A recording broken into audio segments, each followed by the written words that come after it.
Hey friend, my name's James. I'm one of the pastors here at Bayside, and I'm really excited to talk to you today about keeping the faith and choosing an attitude of gratitude. Because to choose gratitude, you often have to reject cynicism.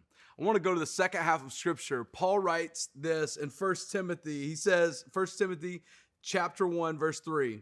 I thank God whom I serve, as my forefathers did, with a clear conscience, as day and night I constantly remember you in my prayers.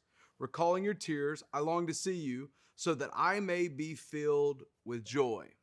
I love the way Paul starts in this passage. He starts by modeling for Timothy, this son in the faith, choosing gratitude. He said, I thank God.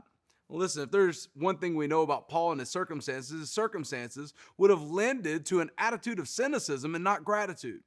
But gratitude is a choice. It's important. Many of us long to see our lives flow in a different direction, but we're not intentionally making decisions to provide for a different destination. I go back to Christmas. This Christmas, my father gave me a gift, and it was one of those gifts that he couldn't make, he couldn't purchase.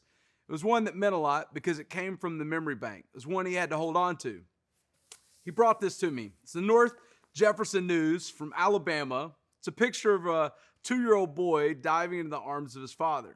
And the reason that means something to me is it happens to have a caption that hits close to home. It says, 2-year-old James Powell of Mount Olive shows no fear of the water as he leaps toward the loving arms of his father. Next to it, it says, no fear here. Well, it's not that I just shared the name with that little boy. I am that little boy. My father had held on to this newspaper since 1988. And that's interesting. There's been a lot of moments throughout my life that my father could have pulled up that I did show fear. But he found one moment in 1988, standing on the side of a pool where I had no fear and I leapt into his arms, where I saw faith in action.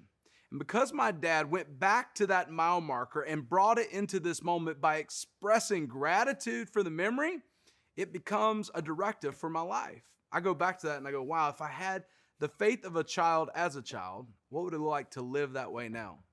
The reason I think it's important is this. Paul is recalling the great things that God has done in his life. And because of that and the gratitude that he has, he expresses it to his son in the faith, Timothy. I happen to believe this. Unexpressed gratitude is not gratitude at all. This would have been a great memory, but one that I don't remember in my own life. It took a picture, it took a story of my father expressing gratitude for the moment, and now that intersects with my life here in 2021. I don't know what Timothy was going through in the moment, but when Paul expressed gratitude, I happen to believe that it lit something grateful on the inside of Timothy, as when my dad shared this with me, that it did as well. Share all of that to say today, if you're going to keep the faith, one of the things you're going to have to do is reject cynicism, reject the outlook and the memories on the failures, the defeats, the flaws, and choose to go back to the perspective of gratitude, of being thankful for all the things that God has done, has given, and has provided. Friend, you get the opportunity to decide where your life flows, the direction and the destination. I want to be a person that chooses an attitude of gratitude. So I don't know who you need to call today, text today, reach out to. As soon as this video ends, I'm going to call my dad and tell him thanks for just being my dad. Who is it? A teacher, a boss, a coworker, a spouse, a friend, that today you need to express gratitude, because unexpressed gratitude is not gratitude at all. I'll talk to you soon.